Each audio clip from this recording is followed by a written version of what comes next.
Ευχαριστώ πολύ, κύριε Κορκά. Να καλέσω στο βήμα τον κοσμήτωρο της Νομικής Σχολής του Πανεπιστημίου Λευκωσίας, κύριο Αχιλλέα Μιλιανίδη.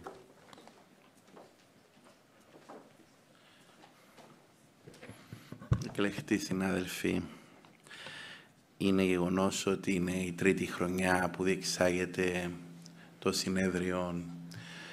της Μονάδας Δικονομικού Δικαίου. Η Μονάδα Δικονομικού Δικαίου ιδρύθηκε με κάποια σχετική αυτονομία και αξίζουν συγχαρητήρια στον Νικόλα τον Κυριακίδη και στην Αναπλεύρη που συνεχίζουν κάθε χρόνο αυτή την προσπάθεια, αν έχουν εκδώσει από ό,τι είδα και τα πρακτικά προηγούμενου συνεδρίου, στέλνουν σχετικές εισηγήσεις που προκύπτουν από τα συνέδρια, οπότε εκ μέρους της Νομικής Σχολής θέλω πραγματικά να τους συγχαρώ για αυτήν την πρωτοβουλία. Σε ό,τι αφορά το θέμα του συνεδρίου, θα περιοριστώ σε κάποιες παρατηρήσεις. Είναι γεγονός ότι η δομή του δικαστικού συστήματος πάσχει και βεβαίως η ψυχή της δικαστικής διαδικασίας είναι τα πρωτόδικα δικαστήρια. Δεν είναι το εφετείο ή το ανώτατο δικαστήριο, για το οποίο έγινε πάρα πολύ λόγος για τη μεταρρύθμιση, κατά πόσο θα αποβεί επιτυχημένη όχι, ας το αφήσουμε να κριθεί, δεν θα το σχολιάσω τώρα. Αλλά γεγονός είναι ότι χρειάζεται τεράστια προσπάθεια αναβάθμισης των επαρχιακών και των άλλων πρωτόδικων δικαστηρίων, διότι εκεί είναι η ψυχή, εκεί είναι η καθημερινότητα στην οποία διεξάγεται η διαδικασία και στην Κύπρο πρέπει να τονιστεί ότι δεν έχουμε στην πραγματικότητα ανέφεση,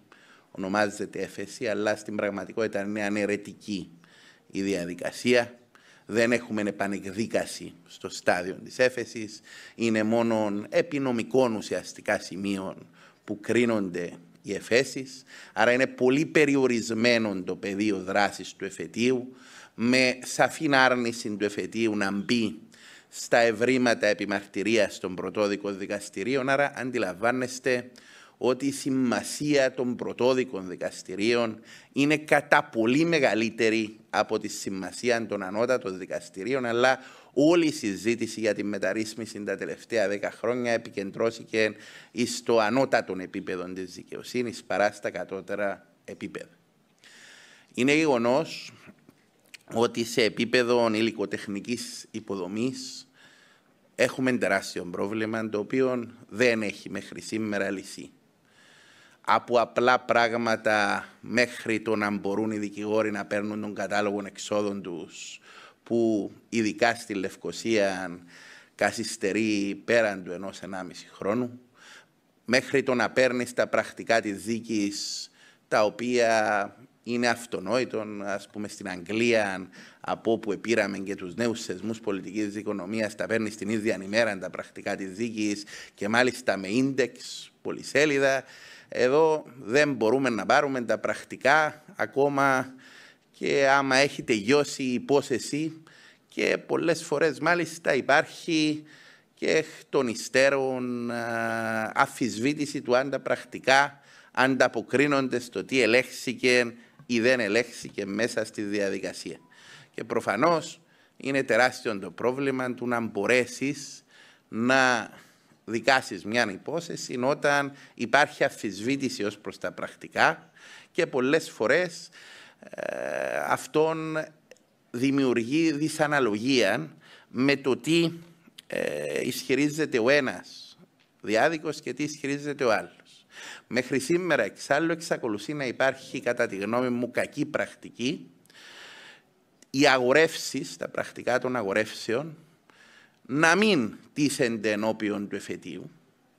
Δηλαδή, ενώπιον του εφετείου τίθενται μόνο τα πρακτικά της εξέτασης και της αντεξέτασης, αλλά δεν τίθενται ενώπιον του εφετείου κατά την έφεση τα πρακτικά των αγορεύσεων, κάτι το οποίο πολλές φορές δημιουργεί τεράστιο πρόβλημα, ιδιαίτερα όταν κάποιος θέλει να ισχυριστεί ότι ένα σημείο δεν αναλύθηκε στην πρωτόδικη διαδικασία και ούτω καθεξής. Αυτά είναι πρακτικά ζητήματα, τα οποία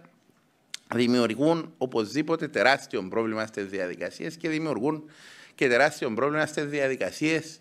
οι οποίες γίνονται ακόμα και στο επίπεδο εμφανίσεων, όπου η καταγραφή των πρακτικών είναι ιδιαίτερα περιορισμένη και εκεί μπορεί να λέγονται πάρα πολλά κατά τη διάρκεια της εμφάνισης ενώπιον του δικαστηρίου, που δεν βρίσκονται ποτέ καταγραμμένα στο πρακτικό του δικαστηρίου, με αποτέλεσμα ο δικηγόρος να στηρίζεται σε θέματα τα οποία ελέγχθηκαν πολλές φορές και από το ίδιο το δικαστήριο, τα οποία όμως μετά δεν μπορούν να αναβρεσούν στα πρακτικά και δεν έχει και τη δυνατότητα να λάβει εγκαίρως τα πρακτικά, ούτως ώστε να μπορεί να στηριχθεί πάνω τους. Αυτά επομένως είναι πρακτικά, καθημερινά ζητήματα, πολύ πιο απτά από τα ωραία και μεγάλα του ας θα έχουμε τριτοβάσμιο βαθμό δικαιοσύνης για να χειρίζεται 5-10 υποθέσεις το χρόνο, τα οποία επηρεάζουν την καθημερινότητα και για τα οποία εδώ χρειάζονται άμεσες και πρακτικές λύσεις. Είναι γεγονός ότι το ζήτημα επιλογής των δικαστών αποτέλεσε σημείο συζήτησης. Τελικά, παρά ότι υπήρξε τεράστιο θέμα και στους προηγούμενους προεκλογικούς των δικηγόρων, η πραγματικότητα είναι ότι δεν έχουν κάποια ουσιαστική συμμετοχή οι δικηγόροι στην επιλογή των δικαστών. Είναι χωρίς ψήφων και χωρίς να μετράται στην απαρτία η συμμετοχή τους. Εξακολουθεί να ανήκει η επιλογή πλήρως στο ανώτατο δικαστήριο και θα πρέπει να περιμένουμε να δούμε κατά πόσο θα υπάρξει, διότι ναι μεν τώρα θα υπάρχει δυνατότητα δικαστικής κρίσης, είναι σημαντικό να δούμε όμως κατά πόσο θα υπάρξει πράγματι μια καταγραφή της διαδικασίας, των αποτελεσμάτων προφορικής εξέτασης, των κριτηρίων που λαμβάνονται, που να αντιστοιχεί κατ' ελάχιστον στην καταγραφή που γίνεται σε επίπεδο Επιτροπής Δημόσιας Υπηρεσίας ή κάποιου άλλου οργανισμού. Διότι πολλές φορές λέμε για την Επιτροπή Δημόσιας Υπηρεσίας, λέμε για τις Επιτροπές Κρίσης των Δημοσίων Υπαλλήλων και καλά κάνουμε, αλλά γεγονός είναι ότι μέχρι σήμερα δεν υπήρξε ποτέ έναν έστω πρακτικό καταγραφής, απλής καταγραφής του πώς γίνεται η διαδικασία επιλογής δικαστών. Και εάν σκεφτεί κάποιος ότι η κλίμακα βασικής εισδοχής στη δημόσια υπηρεσία είναι η Α8 και η κλίμακα διευθυντή είναι η Α16, αλλά η κλίμακα βασικής εισδοχής πρωτοδιόριστου επαρχιακού δικαστή είναι η Α16, δηλαδή η αντίστοιχη κλίμακα κορύφωσης στη δημόσια υπηρεσία είναι η κλίμακα εισδοχής του πρωτοδιόριστου επαρχιακού δικαστή, αντιλαμβάνεστε ότι η συζήτηση για επιλογή των δικαστών δεν μπορεί να σταματά στο ότι εισήχθηκε για πρώτη φορά καλώς δυνατότητα αμφισβήτησης στο συνταγματικό δικαστήριο, ούτε στο ότι εισήχθηκαν κάποια γενικά κριτήρια με τα οποία θα γίνεται η αξιολόγηση, αλλά κατά τη γνώμη μου χρειάζονται πάρα πολύ περισσότερα να γίνουν και για το στάδιο του διορισμού ή της προαγωγής των δικαστών, αλλά και για το στάδιο της αξιολόγησης. Διότι, οπωσδήποτε, πολλές φορές και οι δικηγόροι ή και οι διάδικοι δεν είναι ιδιαίτερα αισουσιώδεις στην ιδέα του να κάνουν παράπονα κατά ενός δικαστή που θα κρίνει σε τελική ανάλυση την υπόθεσή τους. Άρα το σύστημα δεν μπορεί να στηρίζεται ως μέσος αξιολόγησης αποκλειστικά στα παράπονα, τα οποία βεβαίως παράπονα μπορεί να γίνονται και κακόπιστα με αποκλειστικό σκοπό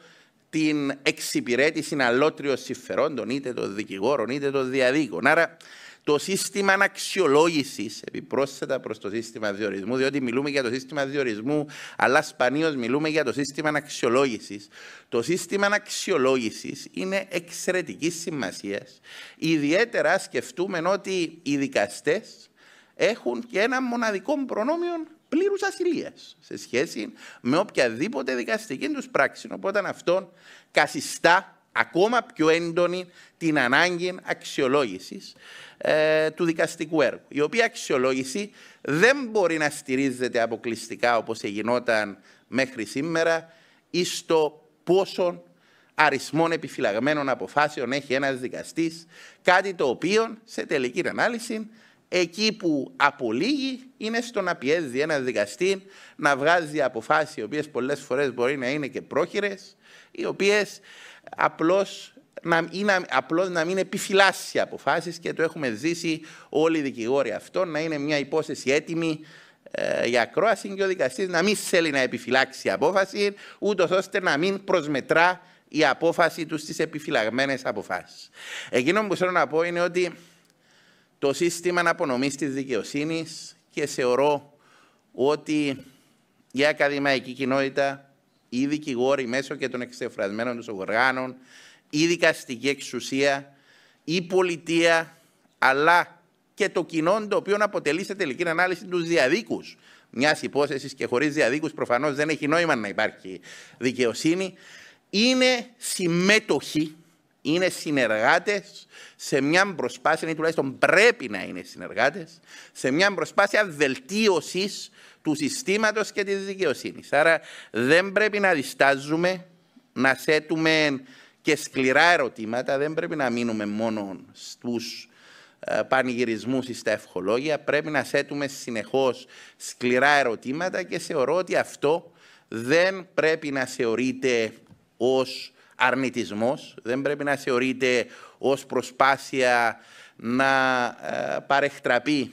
η δικαιοσύνη. Αντιθέτως, πρέπει να θεωρείται ως καλόπιστη προσπάθεια βελτίωσης, συνεχούς βελτίωσης της δικαιοσύνης, η οποία απασχολεί, όπως αναφέρθηκε και προηγουμένως,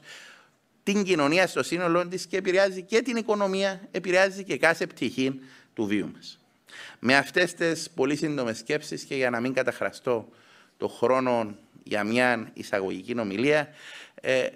να σας καλωσορίσω στο ανακαινισμένο, πρέπει να πω, συναισθούτιο. Πρέπει να πω ότι σήμερα, αγαπητέ μου Νικόλα, είναι η πρώτη εμφάνιση του νέου συναισθούτιο. Δεν ξέρω πώς κατάφερες και εξασφάλισες την αίθουσα για την πρώτη της εμφάνιση πριν από οποιονδήποτε άλλον, αλλά είναι το ανακαινισμένο συναισθούτιο αυτό, το οποίο εγκαινιάζουμε κιόλας σήμερα. Οπότε να σας καλωσορίσω όλους εδώ, και ελπίζω ότι θα είναι και αυτόν το συνέδριο προσοδοφόρων και θα έχουμε και άλλες πρακτικές δράσεις με την πρωτοβουλία σας, αγαπητέ Νικόλα, ούτως ώστε να μπορέσουμε να θέσουμε τα θέματα και να τα συζητήσουμε προς το καλό όλων. Ευχαριστώ.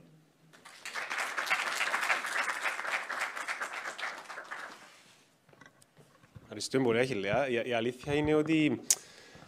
χρειάζεται τόλμη και